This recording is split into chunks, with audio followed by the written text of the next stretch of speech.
Not gonna lie, Roblox anime games nowadays are just copies of Blox fruits. We have Jujutsu fruits, Bleach fruits, Demon fruits, and Attack on fruits. Just really grindy games that are filled with kids that also bullies low-level players to get the dopamine of power tripping. Have you ever wondered if there are any anime-inspired Roblox games that isn't a full-time job to be able to enjoy the content and also really good at adapting the original source material for its gameplay? Well then, Abyss World is what I want you to try out at least once. God damn it. Before smashing your head against the keyboard after overestimating a jump. Like the name suggests, Abyss World is inspired by the anime Made in Abyss, probably one of the best anime in terms of world building. You should definitely give it a watch. And speaking of visual, Abyss World did a really good job in that aspect as well. I feel like it is best portrayed simply by playing the game. When you first join Abyss World, you are given two options, casual or adventure mode. If you are new, you should choose the casual mode, because unlike adventure mode, you have an infinite amount of lives, and trust me, you will need all the lives you have. Well, it is because this game is Jump King. Remember that game? Abyss World is what happened when the game Jump King and Made in Abyss have a child together. The mechanic of the game is timing your jump by holding down the spacebar. The longer you hold it, the further you jump, and that's also what made it so addictive.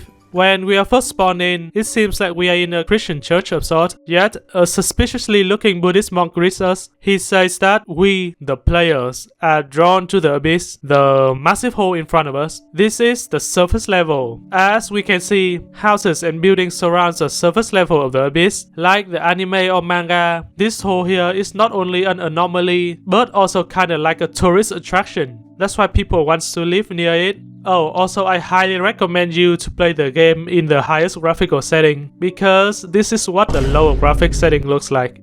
Additionally, this is not required, but I like to play the game in first person for maximum immersion. And also for me personally, I can estimate jump easier this way. I would say the first level is a bit confusing in some parts for newer players, since there are ropes and houses placed randomly that don't really progress forward at all. But a tip is just to follow the obvious sign that points where to go, or the floating balloons, lanterns thingy. They are also like chests that you can loot by walking up to them. Right now they are pretty useless because you can't really craft anything yet, but if you are playing adventure mode, they will come in handy later on to craft healing items. Eventually, we made it to the second checkpoint. Level 2, Moss Underhang. The vibe instantly changed. A greenish fog surrounds you, and there green moss grows and sticks to surfaces. This level introduced the slope mechanic, which isn't really a big deal, just avoid it by jumping to the next platforms instead of trying to climb up it. This level is really short and exists to test how well you can estimate your jumps, since the platforms are spaced apart and death is immediate if you miss the jump. But I kinda like the vibe of it. I give it a solid 6 out of 10. Level 3, Walker's Burrow. This level is pretty easy, easier than the last one by a long shot, because you have basically a safety net, which is the ground, or the literal safety net at this part. Just remember that this game's fall damage is really brutal, so try not to fall down a cliff or something. Also, this is the first level to introduce the workbench, but right now you can really only craft bottles from glasses, so it is pretty much useless right now. The vibe of this place is pretty cozy, with the warm glow of the furnace, candles and torches. There's also this little like break area where there are chairs and stuff. We can imagine how people here spend their breaks before getting back to work. I will give this level a vibe score of 7 out of 10, since this level is pretty short. Level 4, Wooded Boundary. Well, like the name already suggests, this level is about trees, big ones. There is an NPC guarding in front of a gate, saying this is the furthest point a regular person are allowed to go. Beyond this gate is strictly forbidden because of the potential dangers and unknown creature that can seriously harm us. So this is somewhat similar to Made in Abyss, where the 4th layers onwards is basically a death sentence for regular people, since the chance of returning back to the surface is slim without assistance. So for us, well, we are just funny Roblox people. We are not regular, to say the least. Jumping over the gate, we reach a dense forest filled with giant trees. Descending down from the trees are pretty simple, due to the various ropes hanging down from them. This level is also an easy one because of the solid ground beneath us. Our biggest enemy here is 4 damage. The vibe of this level is pretty meh, just bunch of trees and stuff. I think I will give this one a 4 out of 10. Level 5, Ruin Umbra. Umbra hands, Bond Drill! Anyways, this level is where things start getting difficult. The vibes of this level is immaculate.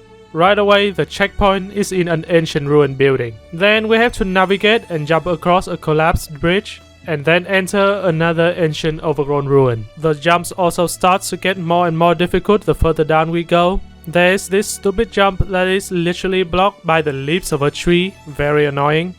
After that, we head into this really dark area, which actually has water in the first half, which can break our fall, reduce the damage from falling quite significantly. One of the best safety net of the game. And then the tree branch jumps. Missing it, you will fall into the ground down below with very little health left. We can still recover from this if we are quick enough, since if we stay around this spot for too long, the leeches will attack us, sucking us off the little health that we have left. The only way to get rid of them is to max jump away. And holy crap, the times that I die because of these bastards isn't directly from them, but the panic and max jumping into the abyss. These things are the most annoying enemy of the game. Well, there are really only 2 enemies in this entire game. 3 if we counting ourselves. I will get back to this later. From the large ancient ruins to the dark areas, a good mix of variety in level designs as well as the vibes in general. The vibe score of this level, I would like to give it a 7.5. We get to level 6. Right away, we are greeted with a gorgeous view of the abyss. This is also another amazing feature of the game. The ability to physically see how much we have progressed through it, how far we made it on our journey, as well as the upcoming challenge ahead of us. As we made it down an upside down ancient ruin, we reached the Cathedral of Roots. The lights shining through the colorful windows create this pink hue fog. There is water here as well, breaking our fall if we miss a jump inside this area. From a world building perspective, this seems like an ancient cathedral that got flooded and overgrown. The pink fog here emits a sense of calmness and serenity. And then immediately we are faced with the opposite of that. A dark and gritty atmosphere with the crumbled structure that look dirty and moldy. We have to make these very large jumps to reach another flooded and overgrown ancient ruins. But this time there is no lights, no colorful windows, just this feeling of dread and decay. Plus the various difficult and annoying jumps that you have to make, especially this slope with a single tiny platform at the bottom of it. We make our way up this godforsaken area, and then again met with this stunning view. Then we slowly descend platforms to platforms until we reach the next checkpoint. Overall, I would say this level will get an 8.5 out of 10 in the vibe score. Level 7, Cardinal Spire, and right at the start we encounter a singular lich waiting to ruin our jumps. But that was only a minor inconvenience, since there is basically an entire village of liches waiting for us past these pipes. Also, a couple of thousands more on the collapsed bridge. This level is called Cardinal Spire because we have to climb, well, a ridiculously tall ancient spire. Not only up but also down from it. The hardest part of this level is the liches, not really the spire. And for the vibes, this level is pretty decent, with the spire providing a pretty great view of the abyss in general. Oh, and also this level spawns a lot of healing plants, especially at the open area with like millions of liches. So don't forget to pick them up. Also, we can teleport between checkpoints, which means we can farm for healing plants here whenever we wanted to. Well, I guess I would give this level a vibe score of 7 out of 10, mostly attributed to the spire. The rest are pretty forgettable, not gonna lie. Level 8, Stagnant Pipeworks, one of the hardest level in the entire game, second only to the last level, according to me personally. This level is extremely long with tons of difficult jumps that requires precise estimation, or else the abyss greets us with a smile. First, we have to make our way through like a sewer. Even though there is water in this area as safety net, the vibes here made it feel like we are swimming in sewage. Exiting the sewer system is where the difficulty spikes massively. You have to be precise with your jumps from pipes to pipes. It is decently manageable if the pipes is laid out horizontally and not vertically. There's also this like waterfall drainage pots. Just jump right into the water and then spam space to not get pushed up by it. In the end, this level don't have much of a vibe in it other than like the view of the abyss. I think I will give it a solid 5 out of 10. Level 9. Sprouting Baths. The atmosphere quickly transitions from the clear openness of the abyss to a more wild, dense and overgrown feeling. The plants here, as we can see, are really huge. The level description says it is because of the water. I wonder what other things can the water enlarge as well. This level is surprisingly easy, like way easier than the last one. Since there are so many water ponds to break your fall, the most dangerous part of this level are the leaps, which are actually slopes that can potentially catch you off guard. The final part of this level may be a bit more tricky since it requires a couple of more precise jumps. But even if you fall here, the water stream can't really push you off if you just smash the spacebar fast enough. I like the vibe of this level quite a bit, the greenish fog as well as the lush plants. I think I will give level 9 a vibe score of 7 out of 10, since the level we are heading to is just a better version of this level.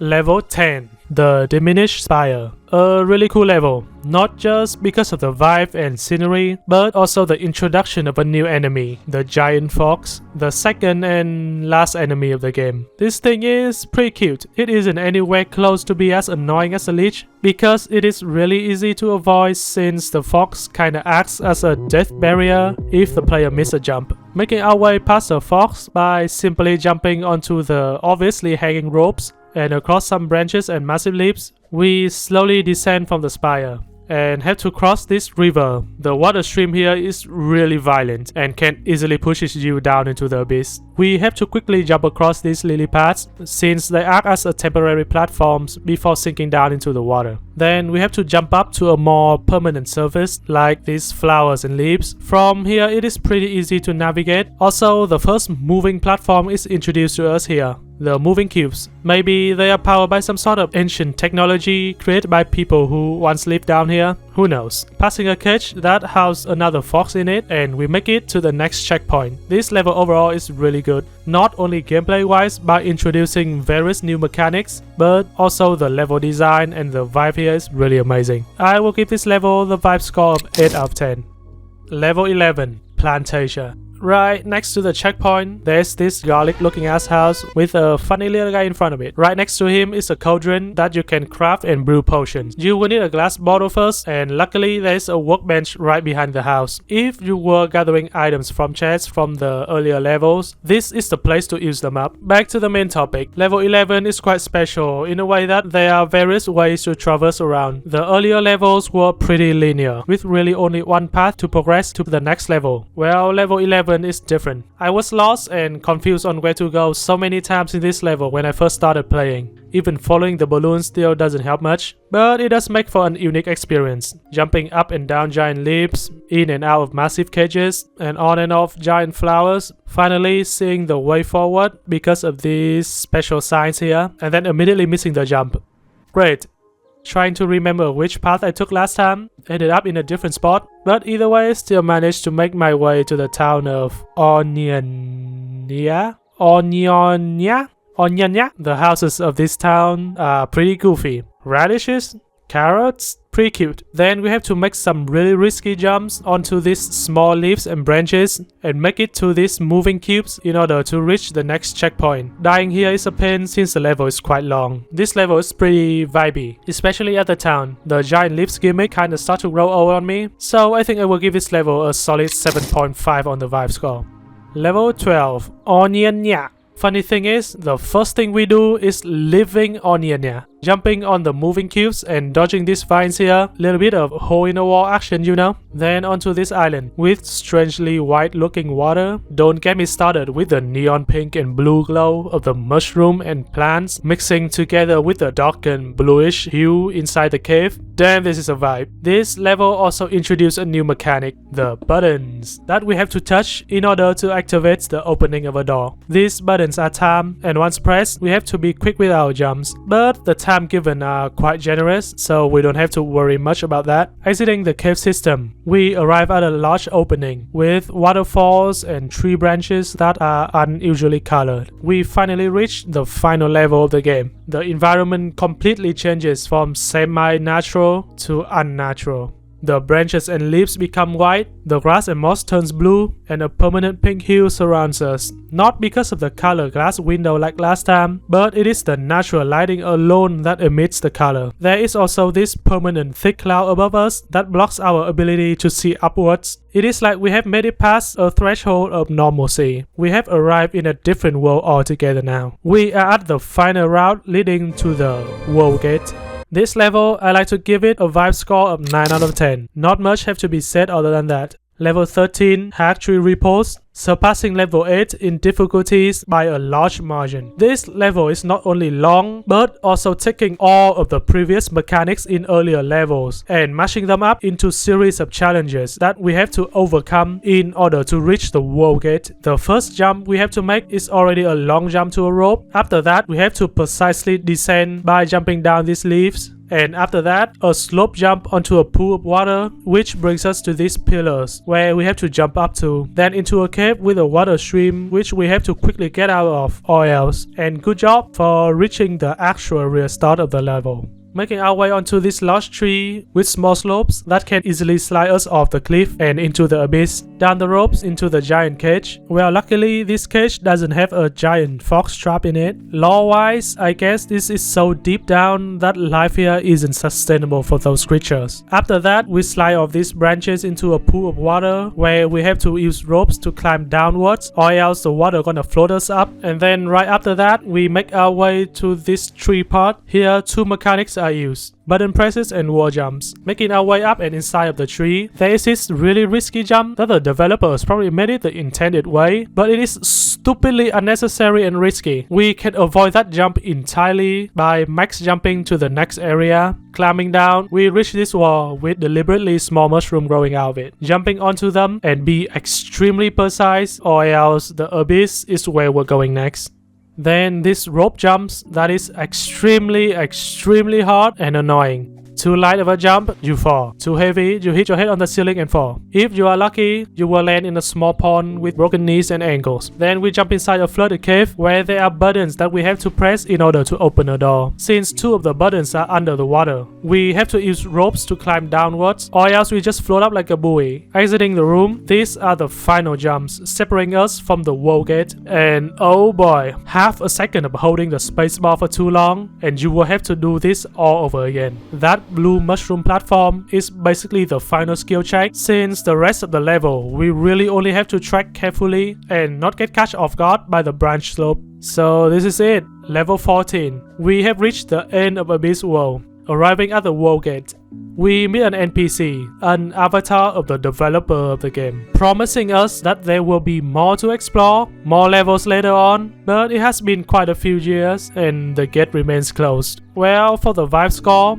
I will just group both level 13 and 14 together, since level 14 really isn't a level. I give them the vibe score of 9.5 out of 10. This level have an entire different vibe altogether compared to the rest of the game. Until this point, most of the environments still feel natural and nostalgic at some point. We can understand why they are there to begin with, if you know what I mean. But from level 13 downwards, it is like we have reached an alien world of sorts. The perpetual thick clouds blocking our vision to the surface. Everything is unique and I quite dig it. So this is the end of the video. I would love to beg for subs and likes here, but I feel it is kinda selfish. But what I would definitely beg for is the developers, Budogby, to update this game. Give me more content, please. I need this. I know your favorite child is the Isle, but please give Abyss World some attention as well. I mean, I can go and find some secrets and wings and stuff, or doing challenges, but it doesn't hit the same.